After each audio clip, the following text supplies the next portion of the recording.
гэсэн судалгааг мэргэжлийн байгууллагаас гаргасан байна. Тэдний хоолны зардал болон 12,400 төгрөгийг төр даав тийм аа. Засгийн газар төрийн албан хаагчдын цалин бууруулж цомгтгол хийж байж төсөв хэмнэ гэж үзэж байгаа. Гэхдээ хөнгөн гэмт хэрэгтэй 1000 хоригдол суллахад 4-5 тэрбум төгрөг хэмнэж болохоор байгаа. Энэ лах мэдээллийг өнөөдөр авч үзнэ.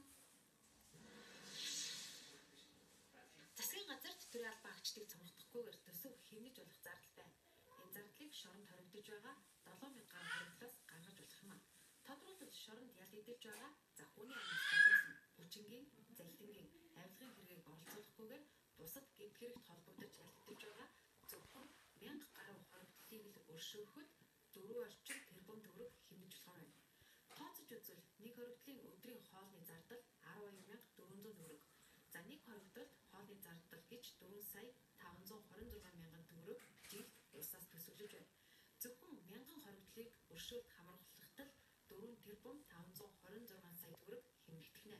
Түүнчлэн өршөөлийн хуульд торгуулаад төлсөн, усад учруулсан хохирлоо барагдуулчихсан албан тушаалтнуудын хэргийг хамруулах хэрэгтэйг олон нийт үзэж байна. Өөр нэг хүнд мэдээлэл нь за өршөөлийн хуультай зэрэгцээд эрүүгийн хуулиндаа анхаарах шаардлагатайг харуулж байна. Учир нь 100000 төгрөг хулгайлаад 10 жилээр хоригдсон за 10 тэрбум төгрөгийн хохирол усад учруулж хаад 2-3 жилийн ялгаадаг тогтолцоо манай улсад бий. Сүүлийн жишээг гэхэд цэвраагаар сангийн тодголтой хэрэгт завааносон хяналтын шатны шүүхийн шийдвэрийг харж болохоор байна.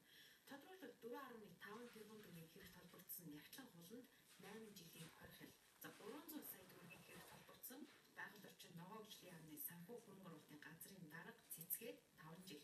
20 сая төгрөгийн хэрэгт холбогдсон Няруу болдноод 5 жил. За 49 сая төгрөгийн хэрэгт холбогдсон захирал хөрөлсөхөд 7 жилийн явдаар шийдэхээр шийдвэр гаргажээ. Өөрөөр хэлбэл тэрбум төгрөг болон 20 сая төгрөгийн хохирол учруулсан хэргийг адилхан ялаар шийдвүүлсэн нь манай улсад эрүүгийн хуульд асуудал байгааг харуулж байна. За энэ бүхний эцэст татвар төлөгчдийн мөнгө хоригдлуудад тодорхой хуваар зарцуулагдж байгааг дэлхийд зорилоо.